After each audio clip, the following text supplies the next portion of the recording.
This video contains news and analysis related to a recent terror attack in Kashmir. The content may include sensitive visuals and discussions that could be distressing to some viewers. Viewer discretion is advised. We strongly condemn all forms of violence and terrorism. The purpose of the content is solely to inform and create awareness based on verified reports. নমস্কার, আমি সাবির হোসেন।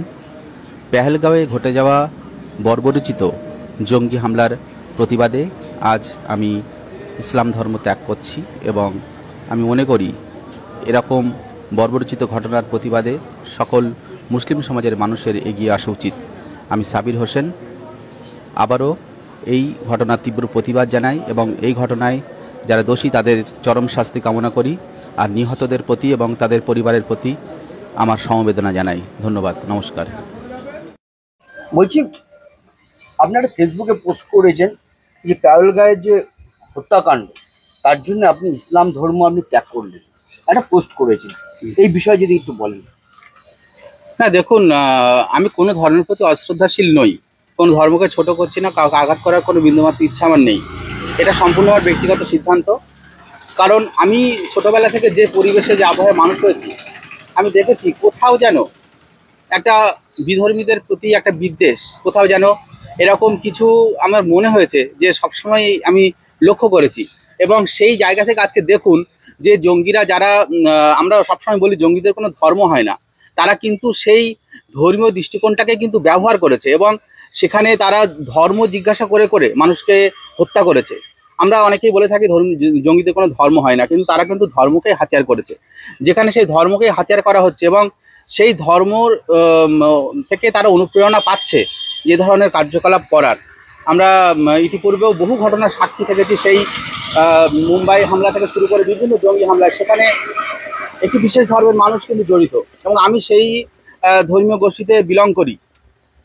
এতে আমি সত্যি লজ্জিত বোধ করছি নিজেকে এবং আমি মনে করি যে আমি কোনো ধর্মকে ছোট করছি না, আমি কেবলমাত্র নিজেকে সরিয়ে নিচ্ছি, এই দায় থেকে নিজেকে সরিয়ে নিচ্ছি। কারণ রাস্তাঘাটে, অফিস আদালতে আমি একজন শিক্ষক, আমি যেখানে যাই আমাকে এই প্রশ্নের সম্মুখীন হতে হয় এবং এই ধর্মীয় কারণে আমি কেন যে দায় আমার নয় সেই দায় কেন আমি মাথা পেতে নেব, এটি আমি মাথা পেতে নিতে পারছি না।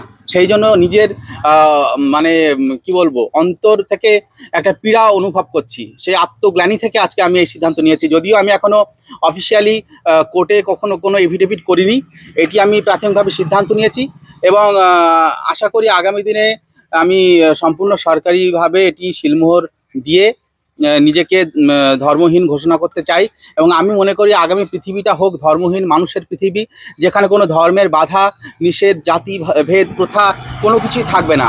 মানুষের পরিচয় হবে শুধুমাত্র মানুষ। সেই কবির সুমনের সেই গান, আমি চাই মানুষ বলতে মানুষ বুঝবে সবাই শুধু। নমস্কার। বলছি, আপনি কি তাহলে আদালতের থেকে আইনগতভাবে একদম ধর্মত্যাগ করবেন? আমার ইচ্ছা আছে, ব্যক্তিগতভাবে আমার ইচ্ছা আছে। আমি এখনও এটি খুব তাৎক্ষণিকভাবে নেওয়ার একটি সিদ্ধান্ত, সুতরাং এখনই আমি কোনো আইনি সিদ্ধান্ত নিতে পারিনি। আমি একটু সময় চাইছি, একটু নিজেকে গুছিয়ে নিতে এবং আমার ইচ্ছা এটা আমি আইনগতভাবেই আমি সম্পন্ন করতে চাই।